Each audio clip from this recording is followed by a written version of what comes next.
This short video looks at how students can learn effectively at GCSE.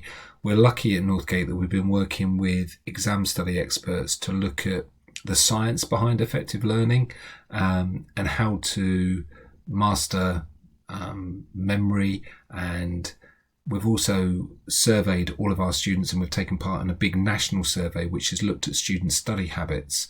And there's some recommendations that have come out of that I want to share with you in this video.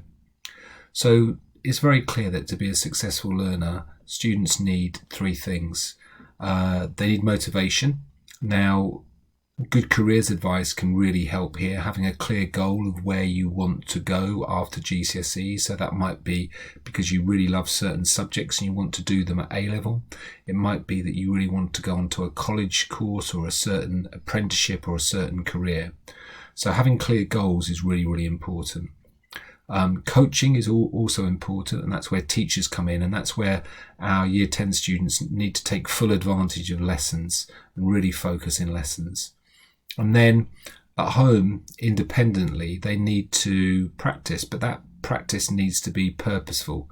So they need to be regularly quizzing themselves, testing themselves, going back over what they've learned in lessons. It's not really a case of how many hours they put in, it's about using the right techniques. We've only learned what we can remember. So it's really, really important to look at long-term memory and to think, can I really remember what I've been covering in my lessons? In terms of motivation, Year 10 are now starting on their GCSE, so hopefully it's going to lead to good qualifications. They also leave Northgate School with a reference, and that's very important because employers, colleges and universities, they're looking for people with really good study habits. Students who can provide evidence that they can learn effectively, learn new skills, but students that don't give up, students that show determination, resilience, and that reference is absolutely crucial. Just as important as the qualifications students get is that reference that they'll take with them from Northgate School.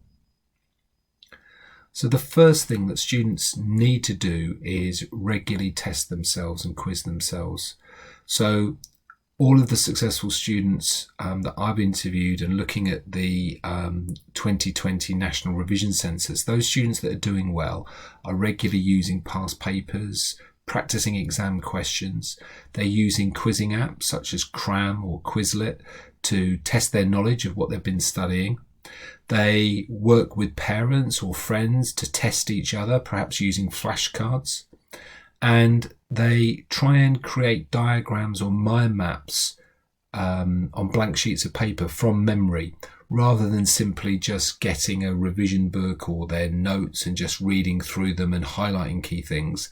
They're actually trying to recall information. So retrieval practice is by far the most powerful learning strategy known to psychologists. Studies have shown that students who test themselves regularly recall 50% more than those who just simply read through their notes. So what we're looking for is effortful retrieval. If you look at the diagram on the right, that if a student wants to learn effectively, they start with a quiz or maybe a past paper or a practice question. They try and do that from memory. They then identify what topics they're weak on and they do something about it. They maybe produce some flashcards on the things that they can't remember, and then they test themselves on the information on those flashcards. And that gradually over time their memory of the key topics becomes stronger. So retrieval practice is really important. If we try and remember something, we get it right, that's great. It's showing that our memory is becoming stronger. But it's also okay to make mistakes. If you remember something inaccurately or if you simply didn't know, it shows you where to focus your study. It shows you what you should be spending your time doing at home. Also, we're hardwired as individuals to learn from our mistakes. So getting things wrong in a quiz or a test is good, so long as we then show that resilience and determination to do something about it. What's clearly been shown in the National Revision Census is that students can spend a heck of a lot of time using techniques for learning and revising that aren't really that effective. So you'll note if you look next to the red box that 19% of students think that they can revise just by reading through their notes, and that's not effective at all. Going through and highlighting things isn't effective. Just simply making notes won't help you learn really effectively. So what we need to be doing as parents and teachers is pushing students to those techniques in the green box, regularly using practice questions, using flashcards with questions on one side and the answers on the other to test themselves. Paired testing, quizzing apps and blank page retrieval really, really effective. The second key tip is that we must space our learning out. So we can think that we're doing really well if we study something and then almost immediately we test ourselves on it. We're likely to do pretty well. But the key to getting things into your memory is not to let that forgetting curve that you can see on the graph happen. Over time, memory will fade, and we need to regularly come back to key topics, key things we need to learn multiple times in order to make sure that our memories don't fade over time. So students need to think very carefully about revisiting things that they did 2 weeks ago, a month ago, 6 months ago, to make sure that that remains fresh in their memory. And the real key thing is that successful students at GCSE don't leave it all to the last minute and then cram in year 11. That doesn't work with the amount of subjects that they have to cover. So a good student would see learning and revision as being the same thing, and they'd be starting now.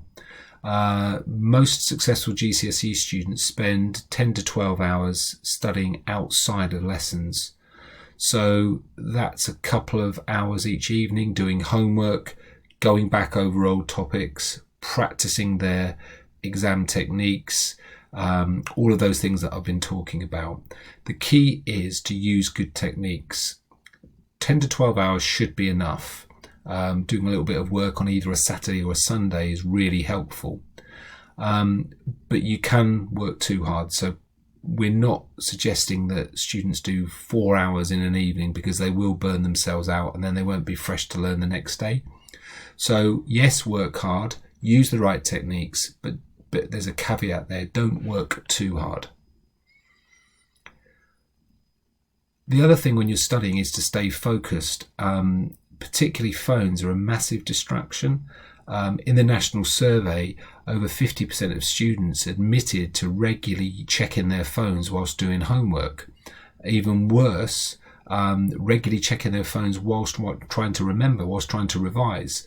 And the average student loses 8 minutes out of every study hour because of smartphone distraction. The other things that can lead to weaker studying and create problems with learning is a lack of a decent breakfast. Taking exercise, taking regular breaks really, really does help. And having somewhere quiet, peaceful to study so they can really focus is also another key thing to be aware of.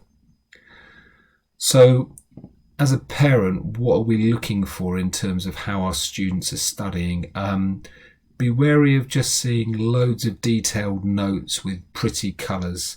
You need to be careful here. Effective flashcards need to link into all of the techniques that we've been talking about. So the key thing here is to regularly use the flashcards to test yourself. Now, lots of students use flashcards, and they're used in the right way. They're really, really effective. But sadly, 41% simply just make the cards or read through them. That isn't effective. So what they need to be doing is that they must put a question on one side and then the answer on the other, and either then test themselves or get someone to test them at home or quiz a friend. Now, flashcards can be brilliant for remembering formula, answers to questions, remembering names, dates. They can help you learn lists. They can help you remember diagrams. One technique that's been really effective for the students at Northgate is to make flashcards right from the start of the course, right from the start of year 10, and to build them up, snowball them during their GCSE studies in year 10 and year 11. And then always using those flashcards to test themselves and quiz themselves, and maybe having 3 piles of those flashcards. If they can't remember what's on the flashcard when they come back to trying to test themselves on it after a couple of days perhaps, that goes on the red pile. That means that they don't know the information and that they need to be testing themselves regularly on that information. If they know most of the stuff in a pack of flashcards, or they can remember most of the stuff on the other side, then that can go on to an amber pile. Now, that means they remember most of it, so maybe they come back to that pile once a week. And then the green box, or the green pile of cards, is the ones that they're regularly getting right. So what you can do here is perhaps come back to those cards every month. It's really important, though, to still come back to them so that what you've learned doesn't disappear from your memory. Mrs. Hallett has kindly done a video for parents and for students on how to use GCSE Pod. Once again, simply listening to the pods isn't enough. There's some really good quizzes and multiple choice quizzes on GCSE Pod. You can use those, or you can test yourself or quiz yourself in some way, and then use GCSE Pod to make some good revision notes or make some flashcards on what you don't know. So use GCSE Pod in the right way.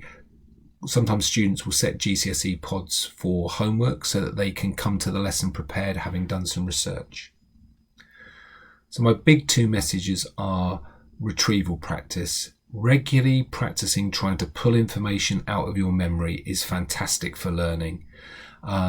Spacing your learning out over time, so you don't just do a topic one week and never come back to it, but think about, when am I going to return to that topic?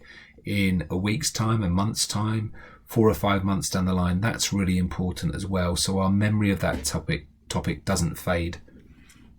And just lastly, just remember Northgate's 5 R's, and this is what we feel, and this is shown by successful students that we have go through our school and they go on and they do well at A-levels, or they get advanced level apprenticeships. They've got these 5 R's, which is they will come to a lesson having done some research, having found some things out. They'll read around a topic, or they'll watch documentaries, or they'll listen to podcasts. They'll show a real interest in the subject. They will regularly test themselves on what they know, work out what they couldn't remember, and then do something about it. They really will take responsibility for their learning. Successful students also regularly respond to feedback from their teacher, and they reflect. They work out what they're struggling with, and then they share that with their teacher.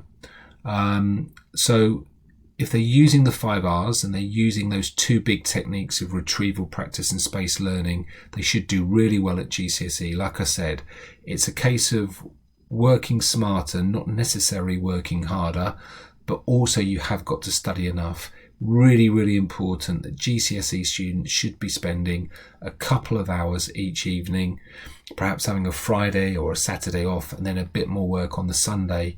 Really important that they get into good study habits as well.